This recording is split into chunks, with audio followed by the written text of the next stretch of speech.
Türk Akademiyası və Sosial Tədqiqatlar Mərkəzinin birgə təşkilatçılığı ilə Türk Dövlətləri Təşkilatına üzv ölkələrdə keçirilən sosioloji tədqiqatın nəticələrinə, Türk Barometrinin təqdimatına həsr olunan beynəlxalq konferansda hər biriniz ürəkdən salamlayır, doğma vətəninizə xoş gəlmisiniz deyirik.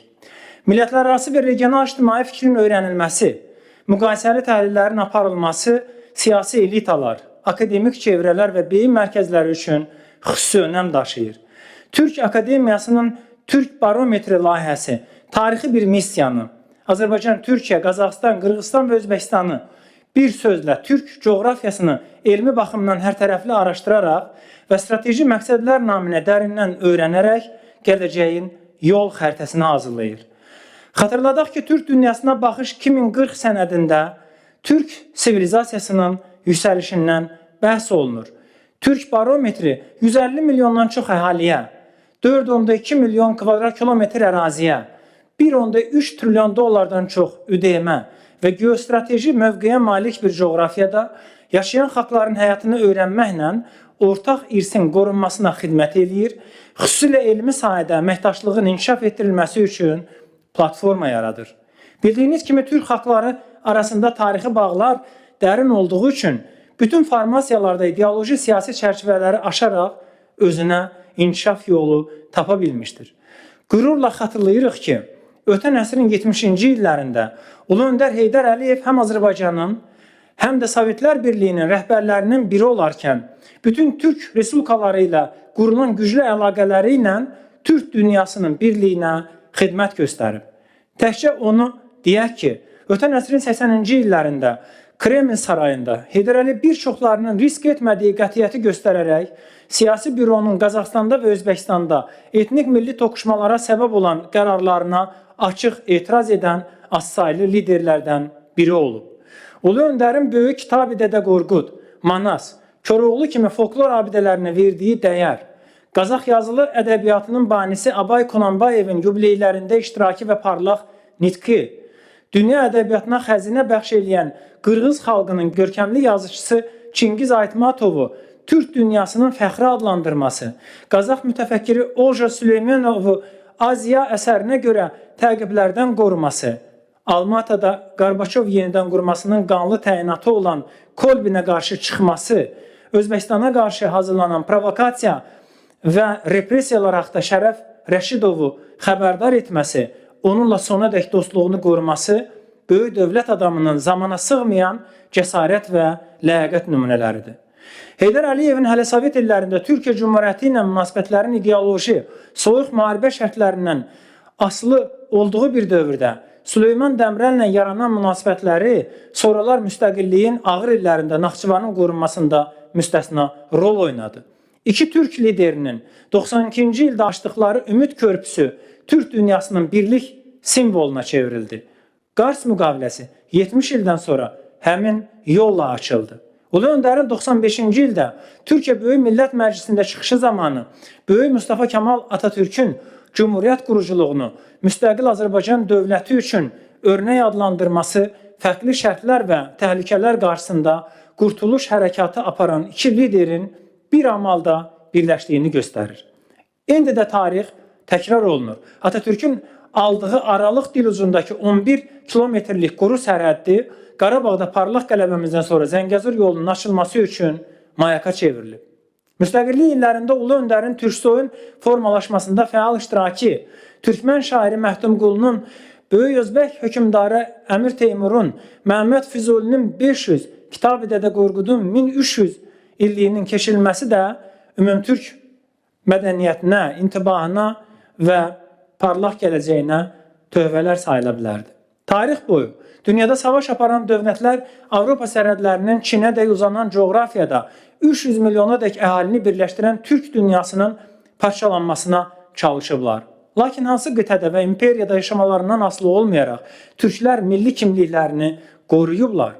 Müqayisə üçün ermənilər başqa kültür, dəyər və demografiya şərtlərinə uyğunlaşma davranışı göstəriblər. İspanların bəzi adət-ənənələri, memarlıq nümunələri İslam intibahının izlərinə malikdir. Müasir İtaliyanın gücü, Roma imperiyasının idealları bir çox xalqların qarışıq mədəniyyətindən doğulub. Lakin Sovetlər Birliyinin süqutundan sonra müstəqilliklərini elan edən və dünya siyasi xəritəsinə çıxan Türk dövlətləri hazırki beynəlxalq təhlükələr və böhranlar şəraitində qlobal layları sabitləşdirən, regiona sülh və təhlükəsizlik vəd edən yeni ittifaqın qurucuları kimi çıxış edirlər. İndi Avro-Atlantik məkan parçalanır. ABŞ və Avropa Birliyi eyni iqtisadi siyasi ittifaqı özündə ehtiva etmir. Qərb qütbündəki qüvvələr öz aralarında yeni sədlər, müasir Berlin divarları çəkirlər. Lakin Moskva müqaviləsindən tam 100 il sonra Türk dünyası siyasi, iqtisadi, mədəni və hərbi birliyini Şuşa, Astana, Bişkek və Qarabağ bəyannamələri ilə möhkəmləndirir, gələcəyə dair yol xəritəsini qəbul edirlər. Prezident İlham Əliyev Türk dünyasını bir ailə elan edir. Beləliklə xalqlarımız öz köklərinə qayıdaraq, bir vaxtlar Atatürk'ün söylədiyi kimi hadisələrin böldüyü tariximizin içindən yenidən bütövləşirlər. Türk dünyası digər dünyalardan fərqli olaraq xalqları vahid çətir altında toplamaq üçün sonradan yaradılan süni ideoloji siyasi birlik deyil, ortaq tarixi və mədəni ruhun yeni minilliyə daşınmasıdır. Türk geosiyasətinin, Türk qütbünün ifadəsidir. Avropa Birliyinin Səmərqənddə Əmir Teymurun vətənində Türk dünyasını parçalamaq üçün əl atdığı planların da iflasa uğrayacağına şübhəmiz yoxdur. Çünki qardaş Türkiyəni 60 il Brüsselin qapısında saxlayanlar Orta Asiyanı Türk dünyasından ayıraraq Qərbin müttəfiqi deyil, platformuna çevirmək istəyirlər. Lakin müstəqil Kıbrısı silmək cəhdləri məhvə məhkumdur. 12 milyard avro ilə keçmişin və gələcək idealların üzərindən xərc çəkəcəyinə əmin olan Qərb, Avrasiyanı, Yaxın Şərq və Cənubi Qafqazı parçalamağa çalışır. Qlobal qapı layihəsi ilə keçmiş imperiya varisi olan dövlətləri üz-üzə qoyur. Lakin Azərbaycan birləşdirici rolu üzərinə götürərək uzaq paytaxtların planlarının qarşısını alır. İlham Əliyev ölkəsini Türk dünyasının mərkəzi etmək iddiasını qətiyyən gizlətmir. Türk dövlətləri arasında inteqrasiyanı sürətləndirən, min illərlə formalaşan tarixi mədəni birliyi, Türk ruhunu yenidən canlandıran ən mühüm hadisə heç şübhəsiz 44 günlük vətən müharibəsində qazandığımız zəfərdir. Qələbəmiz vaxtı ilə bir araya gəlmək üçün müxtəlif paytaxtlara boylanan ölkələrin beynəlxalq mövqelərinin güclənməsinə təkan verib. Təkcə Qafqazlarda deyil, eləcə də Yaxın Şərqdə və Suriya rejiminin çökməsində mühüm rol oynayıb. Qarabağ zəfəri regionda 90-cı illər məğlubiyyət dövrünün inhisarçı geosiyasi arxitekturasını dəyişdirməklə Türk dünyasının beynəlxalq və regional gücünü artıran inqilabi dönüş nöqtəsi olub. Avropa və Asiya arasındakı tarixi İpək yolunun bərpası ilə Zəngəzur dəhlizinin açılmasına zəmin yaradıb. Orta dəhliz, biz onu Türk dəhlizi də adlandıra bilərik, mahiyyətcə qitələrarası mühüm iqtisadi əməkdaşlıq perspektivini meydana gətirib. Bəli, qətiyyətlə demək olar ki, Qarabağın azad edilməsi yalnız ərazi hadisəsi deyil, həm də siyasi, mənəvi, mədəni, iqtisadi və geosiyasi coğrafiyamızın da böyüməsi deməkdir. Biz indi Türk dünyasında faciələrə və köçkünlüyə qarşı deyil, qələbə platforması ətrafında birləşirik. Zəfərimiz bu torpaqlarda min illərdir yaşadığımızın sübutudur.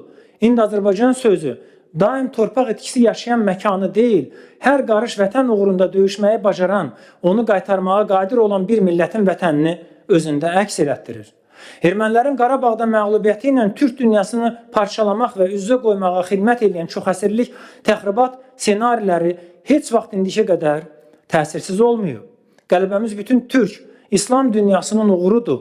Qarabağın qurtuluşu Türk dünyasının zəfəridir. Onu gələcək nəsillərə ötürmək Türk dünyası üçün Ruski Mirlə Amerikan müstəsnalığı arasında yenilməz qaladır.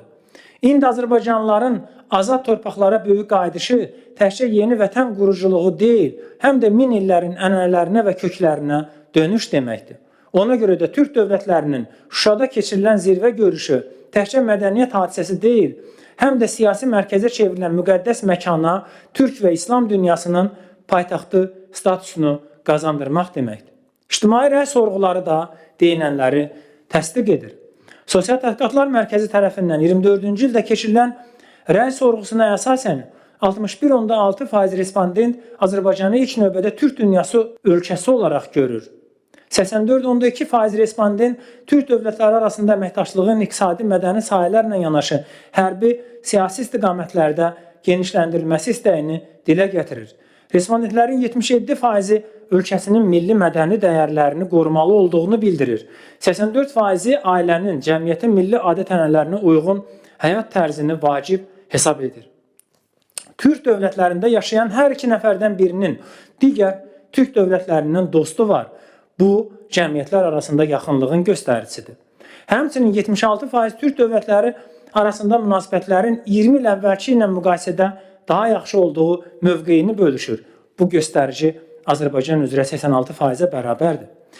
2040 vizyonu sənədinin də əsas hədəflərindən biri Türk dünyasında birlik, bərabərlik və həmrəylik şuuruna sahib bir nəslin yetişdirilməsi, təhsil və gənclik siyasətlərinin də uyğunlaşdırılmasıdır. Tarixi mənbələrdə 19-cu əsrin ortalarına qədər Buxarada fəaliyyət göstərən 200-dən çox mədrəsədə, Səmərqənd məktəbində Türk dünyasının müxtəlif yerlərindən 10 minlərlə tələbənin təhsil aldığı faktını vurğulamaq yerinə düşər. Türkün yüksəlişi 21-ci əsrin savaş meydanı olan elm, təhsil, tədqiqatlardan keçən süni zəka ilə mümkündür. Xatırladaq ki, 13-cü ildə yaradılan Türk Universitetlər Birliyi və Orhun Mübadilə Proqramı Türk dövlətləri arasında təhsil diplomatiyasını yeni bir mərhələyə daşıyıb. Lakin rəqəmsallaşma və süni intellekt çağında Türk dünyasının texnoloji yenilikləri təhsil siyasətinə inteqrasiya etməyə ehtiyacı var. Təsadüfi deyil ki, Prezident İlham Əliyev Səlcuq Bayraqdarı gənclərin idealı adlandırmışdı. İndi savaş təkcə yeraltı sərvətlərin gücü, yaxud yerüstü insan resursları ilə deyil, göylərdəki orduların əli ilə aparılır. Ona görə də Türk dünyası texnoloji hərbi suverenliyini birinci yerə qoymalıdır. Milli suverenliklərə yönələn saxta informasiya hücumlarını, kiber vətənimizi işğal eləmək və beyinləri yumaq cəhdlərini, dezinformasiya təbliğatını vətən müharibəsi nümunəsində vahid media səngərində açdığımız kimi, Qərb mərkəzli elm və təhsil məkanlarında tarixi şuura, milli mədəniyyətə, dəyərlərə və ənənəvi ailə quruluşuna yönələn hücumları da birgə təhsil, gənclik və ailə siyasətindən dəf edə bilərik.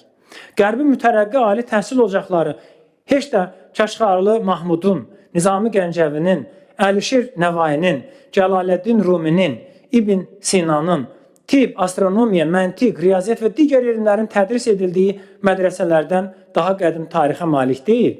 Biz regionda elm və təhsil məqsədi ilə şərqdən qərbə olan axını yenidən qərbdən şərqə doğru dəyişdirməliyik. Birləşdirici qan və ruh məktəblərdə, universitetlərdədir. Fikir öndərimiz İsmail bəy Qaspıralının dildə, fikirdə, əməldə birlik şarı, ortaq əlifba və dil maniyələrini aşaraq Türk dilinin beynəlxalq ünsiyyət vasitəsinə yüksəldilməsini tələb edir. Tarixi irsi qorumaq təkcə muzey fəaliyyəti deyil, yaradıcı ruhu və idealları sürətlə dəyişən dünyaya uyğunlaşdırmaq deməkdir. Təklif edirik ki, Ulu Öndər Heydər Əliyev adına təqaüd proqramı ilə Qarabağ Universitetində Türk dünyası elmi mərkəzi yaradılsın.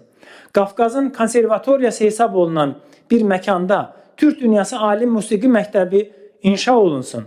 Qarabağın azadlığının 5-ci il dönümü münasibəti ilə Türk dünyasının ən yaxşı kitabxanası layihəsi həyata keçirilsin. Xan kəndində qədim və müasir Türk dövlətlərinin bayraqları asılsın.